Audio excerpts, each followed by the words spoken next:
আমাদের পরবর্তী বক্তা শ্রী দিলীপ দত্তগুপ্ত মহাশয়কে তার মূল্যবান বক্তব্য আমাদের মাঝখানে তুলে ধরবার জন্য অনুরোধ করছি।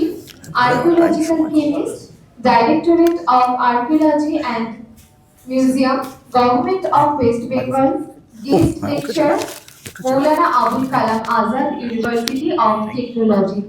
স্যার, আপনি আপনার মূল্যবান বক্তব্য দিয়ে আমাদেরকে সমৃদ্ধ করুন। হ্যাঁ, আমি একটু লাগিয়ে দিই।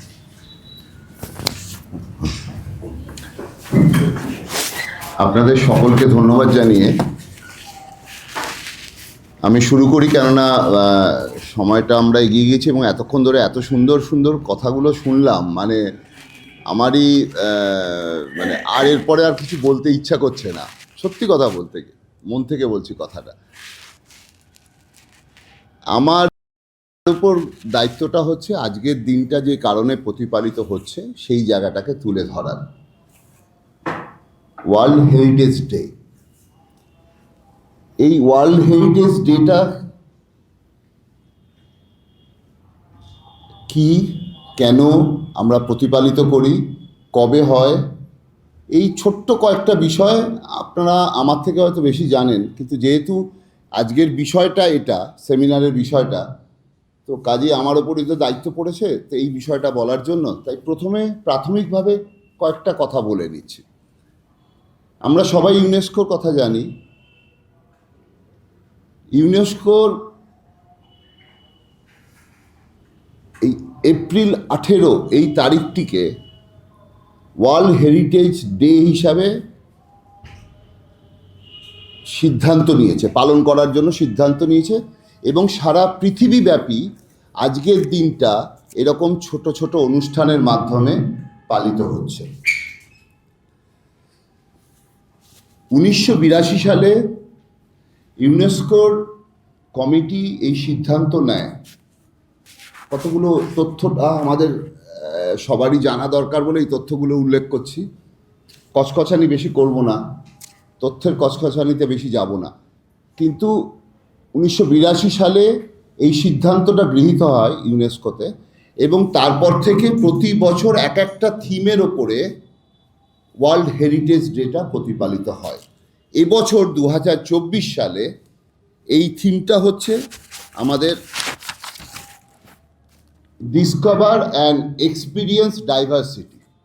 আমি আগে এক্স্যাক্টলি এই কথাটা বলে নিই, ডিসকভার অ্যান্ড এক্সপিরিয়েন্স ডাইভার্সিটি, এটা হচ্ছে এবারের থিম। আজকের দিনের যে ওয়ার্ল্ড হেরিটেজ ডে পালনের এই থিম, এটা ঘোষণা করা হয় কেন, একটা দিক নির্দেশ করা হয়। সার্বিকভাবে তো একটা প্রচেষ্টা চলছে সারা পৃথিবীব্যাপী সংরক্ষণ করার, ঐতিহ্য সংরক্ষণ করার। একটা বিশেষ দিনকে উদ্দেশ্য করে সেটাকে আবার একটু নাড়া দিয়ে দেওয়া, একটা জনমনে সাধারণের মধ্যে, সাধারণ মানুষের মধ্যে একটা সচেতনতা বৃদ্ধি করার একটা প্রয়াস করা হয় একটা বিশেষ দিনকে উদযাপন করার মাধ্যমে। আবার সেইগুলোকে আবার মানুষের মধ্যখানে আবার যাতে আমরা গ্রথিত করতে পারি, আবার যেন আবার তারকে একটা ঝালিয়ে আবার সেই ইয়েগুলোকে আমরা নিজেদের মনের মধ্যে যেন আবার একটা নতুন করে একটা উদ্যম নিতে পারি, একটা প্রতিজ্ঞা করতে পারি, একটা সিদ্ধান্ত নিতে পারি। এইগুলো করার জন্য এই ওয়ার্ল্ড হেরিটেজ ডেটাকে পালন করা হয় সারা বিশ্বব্যাপী। যেমন 21 সালে কমপ্লেক্স পার্টস বলে ডাইভার্স অ্যান্ড ফিউচার এইভাবে ছিল। 22 সালে ছিল হেরিটেজ অ্যান্ড ক্লাইমেট, বা এই 22 সালের থিম ছিল হেরিটেজ অ্যান্ড ক্লাইমেট। 23 সালে ছিল হেরিটেজ চেঞ্জেস, আর এবছর হচ্ছে ডিসকভার অ্যান্ড এক্সপিরিয়েন্স ডাইভার্সিটি। ছোট্ট করে দু একটা কথা বলবো, আমরা কিভাবে পালন করব। আমরা সাধারণ মানুষ, আমরা কিভাবে এই হেরিটেজ ডেটাকে পালন করতে পারি। অনেক রকমভাবে আমরা পালন করতে পারি। যেমন আমরা কোনো ঐতিহ্যশালী জায়গাটাকে ভ্রমণ করতে পারি, সেই জায়গাটা গিয়ে আমরা দেখতে পারি, সেই জায়গাটার যে ঐতিহাসিক গুরুত্ব, ঐতিহ্য, কয়েকটা ওয়ার্ড আমি বলছি, আমি পরবর্তীকালে এই কথাগুলোর বিষয়ে আসব। এই ঐতিহাসিক গুরুত্ব এইগুলোকে যেন উপলব্ধি করতে পারি। তাহলে আমার পরিবারের হাত ধরে, পরিবারকে নিয়ে বা বন্ধুবান্ধব মিলে বা 3-4 জনে মিলে আমরা একটা ঐতিহাসিক স্থান ভ্রমণ করতে পারি। এটাও একরকমভাবে আমি করতে পারি, খুব কাছে পিঠে সেই জায়গাটাকে আমরা তুলে ধরতে পারি। কিভাবে তুলে ধরবো? সোশ্যাল মিডিয়ার মাধ্যমে আমরা তুলে ধরবো, যার জন্য আজকে প্রাথমিকভাবে সেই জায়গাটাকে আজকে আমাকে যখন গৌতম বলল, তখন আমি প্রথমেই বললাম যে আগে ওইগুলোকে বলা হোক, যাতে মানুষের মধ্যেখানে আগে যাতে ওয়েপেনগুলো, অস্ত্রগুলো কিভাবে আমি করব, কারণ মানুষ প্রথমেই বিভ্রান্ত হয়ে যায়। আমরা এত বড় একটা বিষয় আমরা কি করব, আমার একটা ছোট মানুষ, আমি কি করব। আগে ওই বিষয়গুলোকে তুলে ধরা হোক। মানে ছোট্ট ছোট্ট কাঠবিড়ালিও একটু একটু করে মাটি নিয়ে একটা সেতু গড়তে পারে। তাহলে আমরা কি করতে পারি? আমরা গিয়ে একটা সাইট দেখলাম, যেমন ছোট্ট ছোট্ট 2 মিনিটের 3 মিনিটের একটা রিল বানিয়েছে। এই যে করলো, আজকে 12 লক্ষ লোক দেখছে, 10 লক্ষ লোক দেখছে। তাহলে এইভাবে আমরা যদি একটা ছোট্ট জায়গাকে যদি আমরা তুলে ধরি, বন্ধু বান্ধবদের বললাম যে তোমাদের মন্তব্যগুলো দাও, তাহলে একটা ইন্টারাকশন হলো, তারা তাদের মন্তব্যগুলোকে আবার যোগ করলো, তার আবার আরো 2 জন লোক মন্তব্য করলো। তাহলে একটা সচেতনতা ধীরে ধীরে দেখুন আস্তে আস্তে আস্তে আস্তে ঢেউয়ের মতো পুকুরের মধ্যখানে একটা ছোট ঢিল ফেললে ছড়িয়ে যাচ্ছে তরঙ্গটা, ঠিক সেভাবে আমরা এটাকে ছড়িয়ে দিতে পারি। এই কাজটা আমরা করতে পারি। আর কি কাজ করতে পারি? কোনো পোস্টার কম্পিটিশান করতে পারি, ড্রয়িং কম্পিটিশান করতে পারি, বাচ্চা ছোট ছোট ছেলে মেয়েদের নিয়ে তাদের মধ্যখানে যাতে সচেতনতা বৃদ্ধি হয়।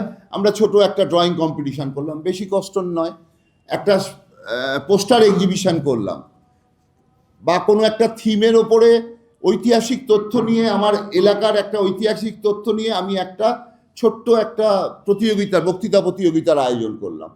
দেখুন ছোট্ট ছোট্টভাবে এই সবকটা কথা এবছরের ইউনেস্কো সার্কুলারে বলা আছে।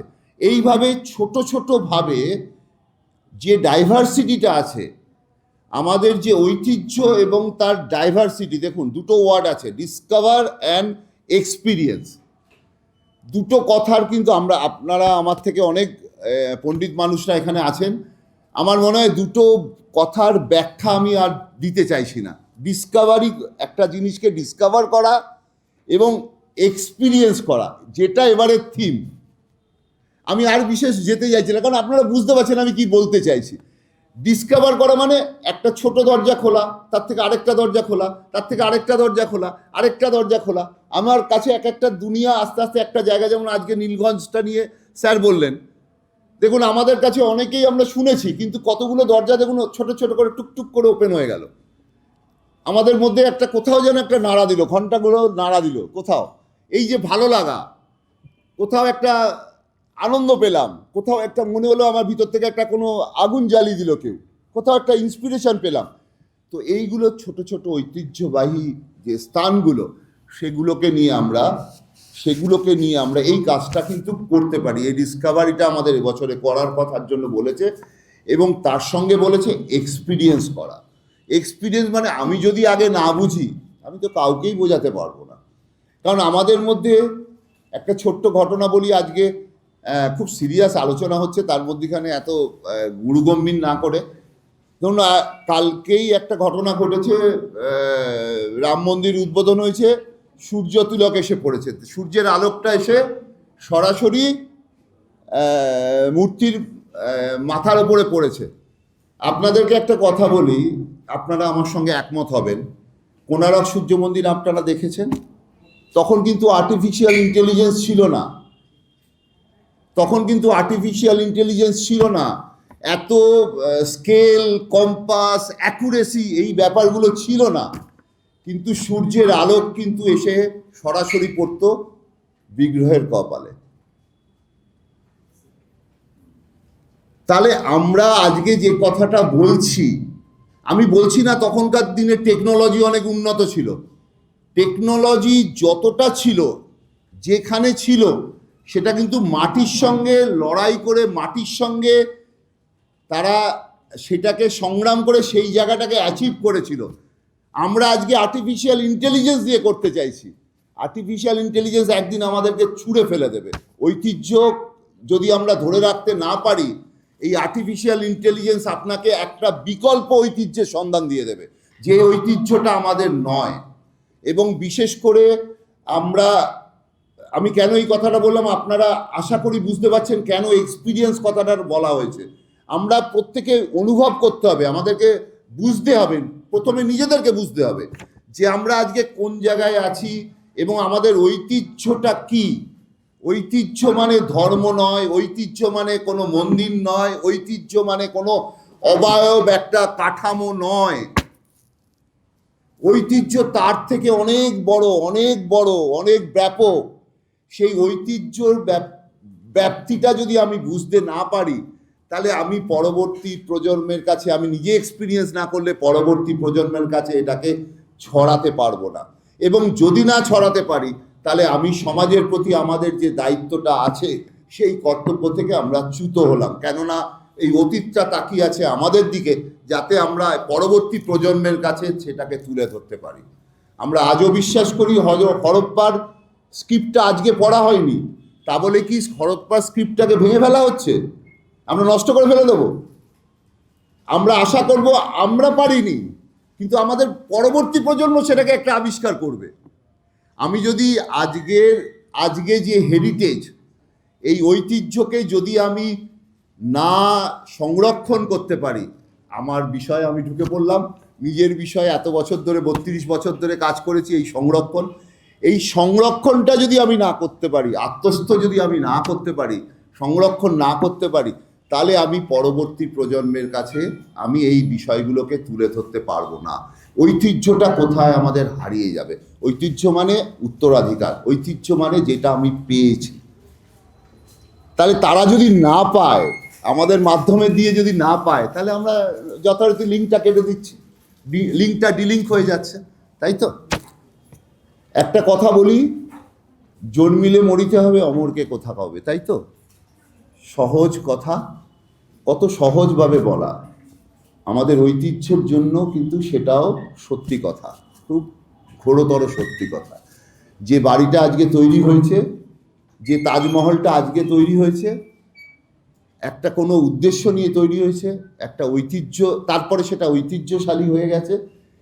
এত লোকের ঘাম রক্ত দিয়ে একটা সৌধ তৈরি হয়েছে, যেদিন তৈরি হয়েছে তার পরের দিন থেকে তার মধ্যে কিন্তু ডিটেরিয়েশন স্টার্ট হয়ে গেছে। আমরা যেদিন জন্মাই, মানব শিশু যেদিন জন্মগ্রহণ করে, সেদিন থেকেই সে নেচারের সঙ্গে লড়াই করছে, বেঁচে থাকার লড়াই করছে। ঠিক প্রত্নবস্তুগুলো তার বেঁচে থাকার সঙ্গে, সমাজের সঙ্গে, পারিপার্শ্বিকতার সঙ্গে বেঁচে থাকার, আমি ডিটেলসে যাচ্ছি না, প্রতিনিয়ত সে লড়াই করছে। লড়াই করতে করতে তার যে স্টেবল ফর্ম, সেই স্টেবল ফর্মে সে চলে যাচ্ছে। যেমন আপনাদেরকে ছোট্ট করে উদাহরণ দিই, প্রকৃতিতে আকরিক প্রকৃতিতে কোটি কোটি বছর ধরে পড়ে আছে, ওই অবস্থায় আছে। কপার সালফেট, কপার কার্বনেট, এগুলো প্রকৃতিতে ওই অবস্থায় কোটি কোটি বছর ধরে পড়ে আছে। আমরা তার থেকে কি করছি, এক্সট্রাকশন করে কপারটাকে নিষ্কাশিত করে কপারের একটা অবজেক্ট বানালাম। তাহলে কপারটা কি চাইবে, তার স্টেবল ফর্ম কোনটা স্টেবল ফর্ম? কপারটা হচ্ছে আর্টিফিশিয়ালি বানিয়েছি আমি। তাহলে সে প্রকৃতিতে সবসময় চাইবে কোন ফর্মটাকে, তার যে স্টেবল ফর্মটা, সেই স্টেবল ফর্মের দিকে যেতে। তার স্টেবল ফর্মটা কি, আকরিক। তাহলে সে সবসময় সল্ট তৈরি করবে। একটা ব্রিক, ইটের স্ট্রাকচার, পোড়ামাটি স্ট্রাকচার, সে পোড়ামাটিটা আমরা কোত্থেকে বানাচ্ছি, ক্লে থেকে, মাটি থেকে বানাচ্ছি, তাই তো? মাটিটাকে প্রসেস করে করে বানাচ্ছি। এবার পোড়ামাটি যখন একটা সার্টেনলি 700 ডিগ্রি টেম্পারেচার বা ধরুন 1800-2900 ডিগ্রি টেম্পারেচারে যখন করি, সেটা ভাইট্রিফিকেশন হয়ে যাচ্ছে। আজকে যে ভাইট্রিফাইড সিরামিক্স দেখতে পাচ্ছি, এগুলো দেখতে পাচ্ছি। কিন্তু তার আগে যখন আমরা যে পোড়ামাটির মৃৎপাত্রগুলো দেখতে পাচ্ছি, চারদিকে যে পোড়ামাটির বস্তুগুলো দেখতে পাচ্ছি, প্রত্নবস্তুগুলো, সেগুলো 700, 800, 900 ডিগ্রি টেম্পারেচারে পোড়ানো হয়েছে। তাহলে তার মধ্যে ক্লে স্ট্রাকচারটা অতটা ক্লেই হয়ে যায়নি, মানে মিলেমিশে একাকার হয়ে যায়নি। আমি কেমিস্ট্রির মধ্যে বেশি ঢুকছি না।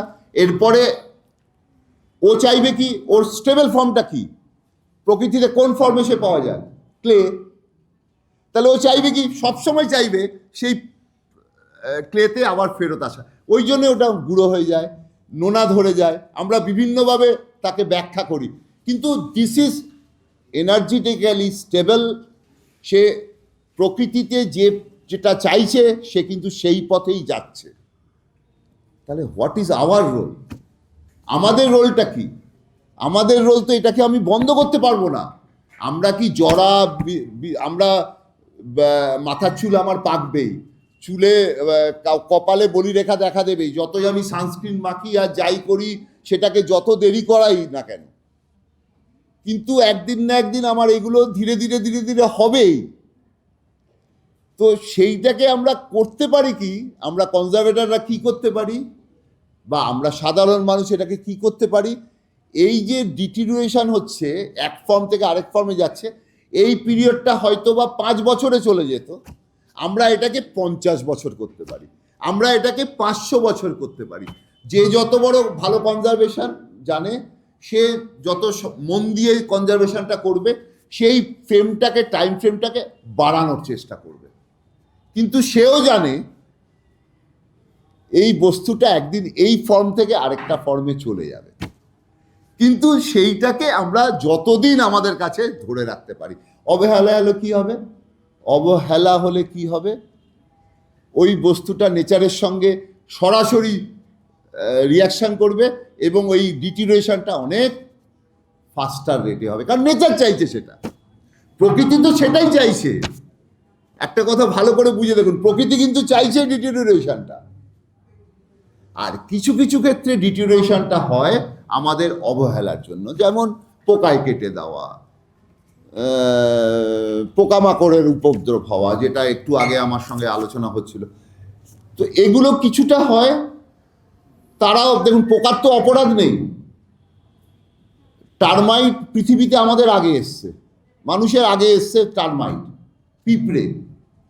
তারা বাঁচতে আমাদের থেকে ভালো জানে, পৃথিবীতে প্রকৃতিতে লড়াই করে বাঁচতে আমাদের থেকে বেশি ভালো জানে, তাই তো? এটা আমার মনে হয়। আমি দেখুন অন্যভাবে বলছি কথাটা, কিন্তু তাহলে আমি লড়াই করব তার সঙ্গে, পারবো জিততে?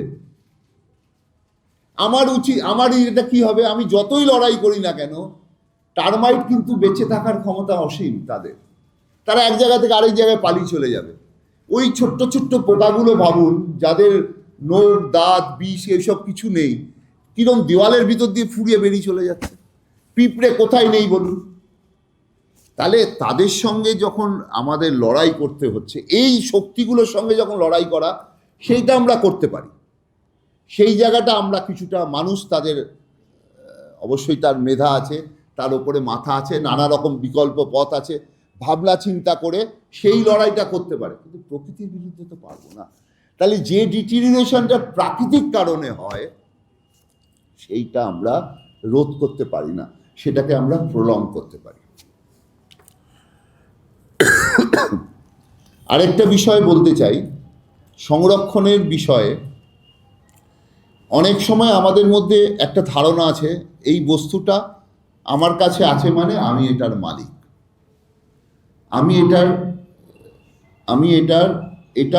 এটা আমার বস্তু, পৈতৃক সম্পত্তি বা পারিবারিক সম্পত্তি।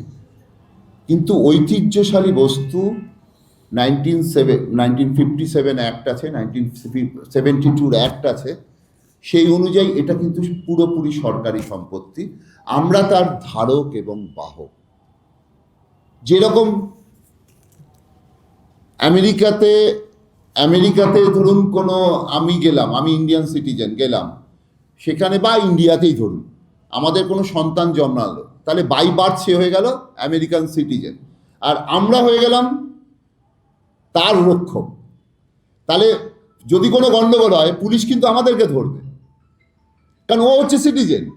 ওর যদি কোনো অত্যাচার হয় ওর উপরে, বা ওকে যদি আমরা ডিনাই করি কোনো কারণে, পুলিশ এসে কিন্তু আমাদের সাজা দেবে। ঠিক অ্যান্টিকুইটিও তাই। অ্যান্টিকুইটিটা আমার কাছে আছে, যদিও আমাদের কাছে, আমাদের মধ্যে একটা সব প্রাণ আছে, এখানে যারা উপস্থিত আছেন সবার মধ্যেই এতটা সব প্রাণ আছে, কারণ আমরা বাঙালিরা সাধারণত সংস্কৃতির রক্ষক, সংস্কৃতিটাকে ভালোবাসতে জানি। সেই জন্য আজও আমরা শান্তিনিকেতনে গেলে সেই হাটের খোঁজ করি, যেখান থেকে কিছু একটা যেন মেমেন্টো হলেও কিছু একটা নিয়ে আসবো। বলুন, আপনারা বুকে হাত দিয়ে বলুন, এই মনটা, এই প্রাণটা কিন্তু আমাদের হেরিডিটি, এবং দ্যাট ইজ ঐতিহ্য। এটা আমাদের প্রত্যেকের ভিতরে আছে। পুরীতে সমুদ্রের ধারে বেড়ালাম, কিন্তু কিছু একটা ঝিনুকের কিছু একটা কিনে আনলাম, যেটা হয়তোবা প্রথমে তাকের প্রথমে থাকবে, তারপরে আলমারির মাথায় যাবে, তারপর প্যাকেট করে 10 বছর বাদে খাটের তলায় চলে যাবে, তারপরে 15-20 বছর বাদে হয়তো রান্নাঘরের পিছনে চলে যাবে। কিন্তু আপনি অস্বীকার করতে পারেন না সেই ভালো লাগাটা, যে সময়টায় আপনি সেই ঐতিহ্যের সঙ্গে একাত্ম হয়ে আপনি কিন্তু ওই জিনিসটাকে পারচেস করে বাড়িতে নিয়ে এসেছিলেন। সেই ভালো লাগাটা কিন্তু আপনার ভিতরে আছে। এইটার মধ্যে মাঝে মাঝে একটু জল দিতে হবে, মাঝে মাঝে এই সব কিছুই তো আমাদের করতে হয়, নতুন করে ভাবতে হয়। সেই জন্যই ওয়ার্ল্ড হেরিটেজ ডে। এই দিনগুলোকে ইউনেস্কো ঘোষণা করেছে যে এই কারণের জন্য। এই শেষ দিনগুলোকে আমরা মনে করব যে কিছু একটা করি। আজকে আমরা এতজন বসে আছি এখানে, আমার কিন্তু মনে হচ্ছে আমরা কিছু একটা করছি। আমার মনে হচ্ছে আমি 10 জনের মধ্যে হলেও এই চেতনাটাকে করতে পারছি, যে প্রসারিত করতে পারছি, যে আমাদের উচিত যে আমাদের ঐতিহ্যকে সংরক্ষণ করা উচিত। ধর্ম বা অন্যান্য জিনিসের প্রসঙ্গ অনেক অনেক পরে। আগে মানুষকে খুঁজতে হবে ঐতিহ্য। আমি যদি ঐতিহ্যকে না বাঁচাতে পারি, সেই জন্য আমার কাছে, আমি যখন আমার তো 33-35 বছরের চাকরি জীবন, আমি মুসলিমদের মসজিদের ভিতরেও আমি প্রবেশ করেছি, গির্জার ভিতরেও গেছি, কারণ অনেকগুলো গির্জাই আমার হাতে তৈরি করা, রেস্টোরেশনের কাজ করেছি। মসজিদের ভিতরে যে দরজার দিকে তারা তাকিয়ে আজান দেয় বা করে, প্রার্থনা করে, সেই পর্যন্ত আমাকে সেটারও কনজারভেশন করতে হয়েছে। মন্দিরের তো মাথায় উঠতে হয়েছে, চূড়ায় উঠতেই হয় না, কারণ আপনারা জানেন গাছ হয়, অনেক কিছু হয়, যেগুলোকে আমাকে উপরে উঠে তো আমাকে রেস্টোর করতে হয়। বেলুড় মঠের ওপরে উঠতে হয়েছে, কারণ যখন পলিউশন সার্ভে হয়েছিল বেলুড় মঠটাকে, আপনারা জানেন কাগজে লেখালেখি হলো যে ওপর থেকে, গঙ্গার ওপার থেকে দূষণ এসে বেলুড় মঠের এই ক্ষতি করে দিচ্ছে, সেটা আমি সেই প্রজেক্টটার দায়িত্বে ছিলাম। তো আমার কথা হচ্ছে, আমি যদি ওটাকে ঐতিহ্য বলে না ভাবি, তাহলে কিন্তু আমি কাজগুলো করতে পারবো না। আমার মধ্যে তখন অনেক রকম ভাবনা চিন্তা, অনেক ধার্মিক চেতনা, অনেক ছোট ছোট ছোট ছোট জিনিসগুলো আমার পায়ে শিকল পরাবে, অনেক রকম আমাকে মতবাদ তৈরি করে দেবে, অনেক রকম মনের ভিতর থেকে কাঁকড়ার মতো কামড়াবে। কিন্তু আপনি যদি সবটাকে ঐতিহ্য ভাবেন, এটা হচ্ছে মানুষের তৈরি করেছে। আমরা যার জন্য অনেক সময় সেই চেতনার আমির খানকে দিয়ে একটা অ্যাডভার্টাইজমেন্ট করানো হয়েছিল কদিন আগে হেরিটেজ নিয়ে, ওই দেওয়ালের গ্রাফিটি নিয়ে, হেরিটেজের গ্রাফিটি নিয়ে। মানুষ আমরা ভাবি যে আমরা ওখানে গিয়ে বাবরের লিখলাম যে আমার নামটা লিখে দিলাম, যেন আমার নামটা 1526 সালের অক্ষয় অমর হয়ে গেল। আমাদের মধ্যেই এটাও আছে, কিন্তু বিশ্বাস করুন, ওই লেখাটা তুলতে আমাকে কয়েক লক্ষ টাকা, আমাদের কনজারভেশন করতে গেলে, রেস্টোরেশন করতে গেলে কয়েক লক্ষ টাকা খরচা হয়ে যায় ওই লেখাগুলো তোলার জন্য। তাহলে এই যে চেতনাটা, আমার ঐতিহ্যটা আমার গর্ব, কিন্তু আমার সম্পত্তি নয়। আমার কাজ হচ্ছে খুব কঠিন কাজ, আমাদের মধ্যে খুব কঠিন কাজটা আমাদের, যে জিনিসটা আমার নয়, আমার কাস্টোডিয়ান আমি হতে পারি, কিন্তু উত্তরাধিকার সূত্রে আমি পাচ্ছি, কিন্তু জিনিসটা আমার নয়, আমাকে ভবিষ্যৎ প্রজন্মের হাতে তুলে দিতে হবে। দিস ইজ আওয়ার দায়িত্ব। আমাদের হাতে খুব খুব খুব কম জিনিস আমাদের হাতে ছেড়ে দিয়েছে ঐতিহ্য, যে আমরা ভালো লাগতে পারে, কোনো একটা ঐতিহ্যশালী মন্দিরকে দেখে, মসজিদকে দেখে আমার ভালো লাগতে পারে, হতেই পারে, কিন্তু সেটাকে দেখতে হবে আমাকে একটা ঐতিহ্য হিসাবে, কোনো পার্টিকুলার কোনো বিষয় ধরে নয়। কারণ ঐতিহ্য হচ্ছে একটা সমুদ্র, যেখানে সমস্ত নদী এসে মিশছে, যেটা আমরা যুগ যুগ ধরে আমরা উত্তরাধিকার সূত্রে প্রাপ্ত হয়েছি, আমাদের রক্তে, ধমনীতে, শিরাতে বইছে। আপনি ভালো করে চোখ বন্ধ করে একবার ভাবুন আমি কি বলতে চাইছি। সেইটা কিন্তু আমাদের প্রবাহমান। আপনি আপনি হিন্দু ধর্মের হতে পারেন। যখন শ্রেষ্ঠীরা বৌদ্ধ ধর্ম করলো, তাদের নিজের প্রয়োজনে বৌদ্ধ ধর্ম করেছে, ঐতিহ্যের প্রয়োজনে নয়। কিন্তু যে ঐতিহ্যগুলো সৃষ্টি হলো সেটা কিন্তু আমার। আমি ওই ধর্মের নাই হতে পারি, কিন্তু যে ঐতিহ্যটা সৃষ্টি হয়েছে সেটা কিন্তু আমার দায়িত্ব, সেটা পরবর্তী প্রজন্মের কাছে তুলে ধরা। আমার মনে হয় আমি বোঝাতে পেরেছি। আপনারা যথেষ্টই আমার থেকে অনেকটাই শিক্ষিত।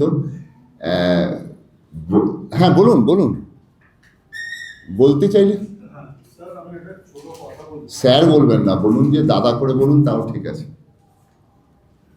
না, বলুন বলুন।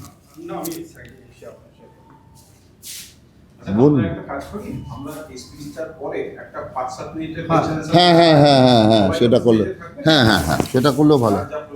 হ্যাঁ, সেটা করলেও ভালো। আমি শেষ করে দিই তাহলে কাজটা।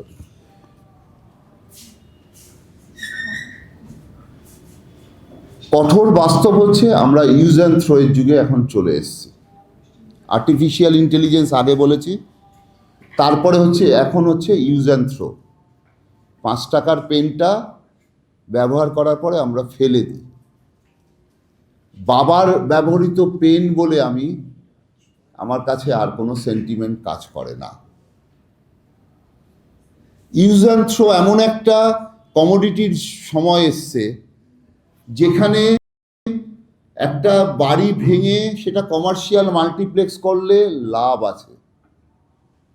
আপনি ভালো করে ভেবে দেখুন, লাভটা আমার না অন্য কারো। ভালো করে ভেবে দেখুন, লাভটা কার? আমাদের পরিবারের না অন্য কারো? তাদের কিছু সুবিধার জন্য এটা করা। কাজেই যে প্রবাহমান ভিতর থেকে ফল্গু নদীর মতো বইছে আমাদের ঐতিহ্য, ধীরে ধীরে সমৃদ্ধশালী হয়েছে ভারতবর্ষ। এতগুলো এসে কবিগুরু পর্যন্ত বলেছেন হয়ে গেল লীন। এত রক্ত এসে মিশেছে, এত রকম কালচার এসে এখানে মিশেছে, আমাদের ঐতিহ্য দিনে দিনে সমৃদ্ধশালী হয়েছে। ঐতিহ্যটা কিন্তু বহমান। আপনি চোখ বন্ধ করে ভাবুন, দেখতে পাবেন। সামনে কাউকে অবয়ব হিসাবে দেখতে পাবেন না। দুটো ঐতিহ্যের কথা আমরা জানি, একটা ট্যাঞ্জিবল, একটা ইনট্যাঞ্জিবল। গৌতম বলেছে প্রথমে, কিছু ঐতিহ্য আছে যেগুলো আমরা দেখতে পাই চোখে, বস্তু। কতগুলো মন্দির হতে পারে, মসজিদ হতে পারে, সৌধ হতে পারে, স্ট্রাকচার যেগুলো, বই হতে পারে, পেন্টিং হতে পারে, এগুলো আমরা দেখতে পাচ্ছি। প্রত্নবস্তু হতে পারে যেগুলো প্রতি মুহূর্তে আপনাকে কিছু কমিউনিকেট করছে, আপনাকে কমিউনিকেশন করছে, আপনার সঙ্গে কথা বলছে, অতীত কথা বলছে। আপনি বুঝুন বা নাই বুঝুন, আপনি বুঝতে পারছেন না, আরেকজন বুঝতে পারছে, সৌভিক বুঝতে পারছে, আমি বুঝতে পারছি না, কিন্তু সৌভিক রিয়ালাইজ করছে যে এই মূর্তিটা কি কথা বলছে আমাকে। আমি আপনাকে বলছি, যদি আপনার মনের মধ্যে সেই মনটা না তৈরি হয়, আপনি অ্যান্টিকুইটি নিয়ে কাজই করতে পারবেন না। আমার এত বছরের জীবনের অভিজ্ঞতা আমি বলতে পারি, আমাকে প্রত্নবস্তুগুলো বলে দেয় তুমি এখানে থেমে যাও, আর এগিয়েও না। কারণ মানুষকে থামতে হয় কোথাও। আমরা থামাটা ভুলে যাই, থামাটা ভুলে গেলেই ডিস্ট্রাকশন তৈরি হয়। বামিয়ানের বুদ্ধমূর্তি আর পাওয়া যাবে না।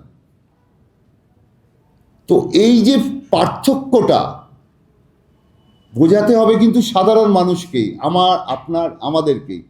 কারণ বাকিরা যারা আমাদেরকে কন্ট্রোল করে, তারা কিন্তু কতগুলো উদ্দেশ্য বিধয় নিয়ে চলে। তাদের পিছনে কিন্তু তারা অনেকেই কাঠপুতুলের মতো, পুতুল নাচের মতো নাচছে। আমি যখন প্রশাসনিকভাবে ছিলাম, আমিও পুতুল নাচের মতো নাচতাম, অনেক কিছু করতে পারতাম না, মন কাজে কিন্তু কিছু করতে পারছি না। সেরকম অনেকেরই হাত পা বাঁধা থাকে, নড়ছে, চলছে, কিন্তু যে কাজটা আমরা সাধারণ মানুষরা বুঝতে পারি, তারা বুঝেও বুঝবে না, আপনার কাছে প্রকাশই করবে না যে আমরা বুঝি। সেই জন্য বুদ্ধমূর্তি ভেঙে ফেলতে পারে অনায়াসে। তাদের কাছে কোনো সেই বোধটাই থাকবে না, ফিলিংসটাকে শাটডাউন করে দেয়। কিন্তু একটা তো জানেন 33 জন লোক মাত্র হিটলার যখন হয়েছিল তখন সমর্থন করেছিল, পরবর্তীকালে সারা পৃথিবী কিন্তু সেটার বিরুদ্ধে চলে গেছিল। কম মানুষরাই করে, ভালো মানুষ কমই হয়। মনটা ঐতিহ্যশালী সেই মনগুলোই হয়, সেগুলো হাতে গোনাই হয়। কিন্তু কাজটা শুরু করতে হবে, কাজটা শুরু করতে হবে। কারুর জন্য থেমে থাকার বিষয় নয়, ছোট ছোট কাজ।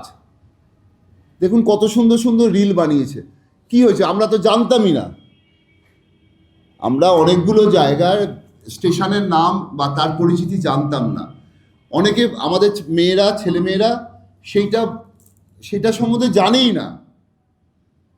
আমার মেয়ে কম্পিউটার ইঞ্জিনিয়ার পড়ে, সে আর্টিফিশিয়াল ইন্টেলিজেন্স নিয়ে পড়ে বাইরে থেকে পড়াশোনা করে এসছে, করে এখন জায়গায় কাজ করছে। সব সঙ্গে সঙ্গে বানিয়ে দেবে, সেই সফটওয়্যার ডেভেলপ করে দেবে, আপনাকে সেইভাবে করে দেবে। মানে আপনি ঐতিহ্য চাইছেন, আপনার মতো করে ঐতিহ্য করে দেবে।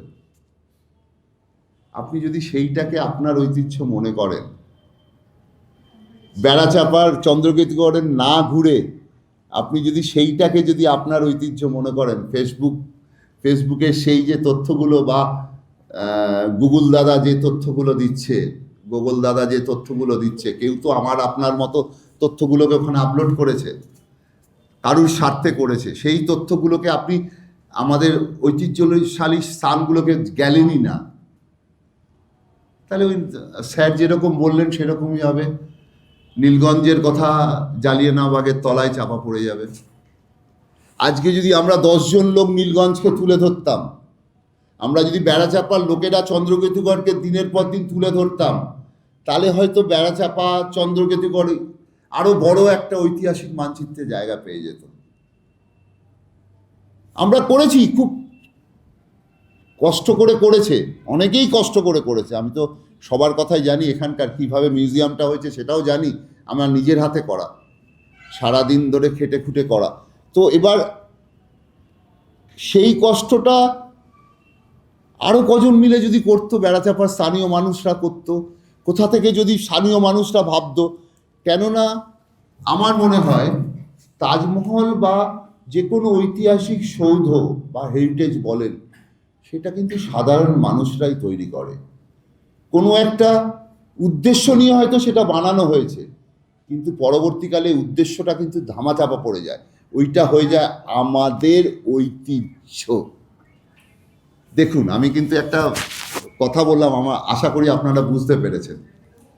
তাজমহলটা বানানো হয়েছিল হয়তো কোনো একটা উদ্দেশ্য নিয়ে, সেটা ঐতিহাসিক সত্য।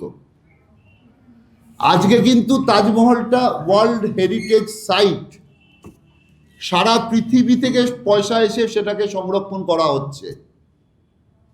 এরকম 42টা ইন্ডিয়াতে সাইট আছে যেটা সারা পৃথিবী ওয়ার্ল্ড হেরিটেজ সাইট বলে ডিক্লেয়ার করা হয়েছে। লেটেস্ট করা হয়েছে শান্তিনিকেতনকে, আপনারা জানেন 2023 সালে শান্তিনিকেতনকে করা হয়েছে, আপনারা জানেন। মোট 42টা। তাহলে আমরা সবাই কি জানি এখানে কোন 42টা স্থানকে ওয়ার্ল্ড হেরিটেজ সাইট করা হয়েছে আমার ইন্ডিয়াতে? আমরা জানি না, আমি বলছি জানি না।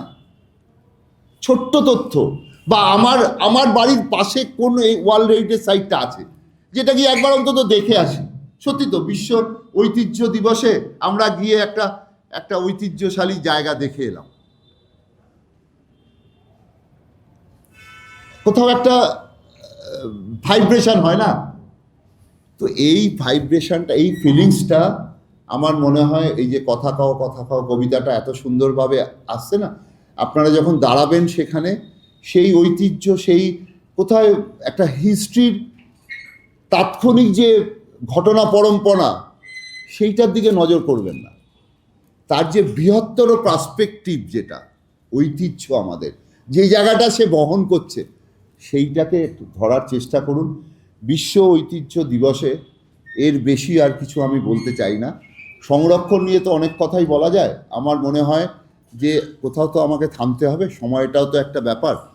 তো এর বেশি আর যাওয়া নেই। আমার মনে হয় আমি যেটা আজকে এই বিশেষ দিনে যে কথাটা আমি বলবার জন্য আমাকে বলা হয়েছে, আমার মনে হয় সেই কথাটা, সেই চিন্তাধারাটা আপনাদের মধ্যে কিছুটা যদি আমি সঞ্চারিত করতে পারি, ভাবুন, আমার মনে হয় আর বলবো না কিছু, প্রত্যেককে নাড়া দেওয়াটা দরকার আমার, কেননা চাকরি জীবনে হ্যাঁ স্যারও যে কথাগুলো বললেন, আজকে ওই ভাইও যেভাবে তুলে ধরছেন বিষয়গুলোকে, আমার মনে হয় কোথাও একটা আশার আলো জ্বলছে। প্রদীপের মতো 5টা প্রদীপ না জ্বলুক, একটা প্রদীপও তো জ্বলছে, জ্বলুক জ্বলুক। একদিনে আলোটা আমরা বড় সার্চলাইট হয়ে আমাদের আসবে, আমরা দেখতে পাবো, এবং আমার মনে হয় আমাদের পরবর্তী প্রজন্মের কাছে আমরা কিছু একটা তুলে দিতে পারবো। এই অঙ্গীকার নিয়ে আজকে আমার এই ছোট্ট কথাগুলো আমি শেষ করলাম। মানে আপনাদের থেকে অনেকগুলো সময় নিয়ে নিলাম, অনেক বাজে বাজে কথা বললাম, একটু ক্ষমা করে দেবেন দিয়ে শেষ করলাম।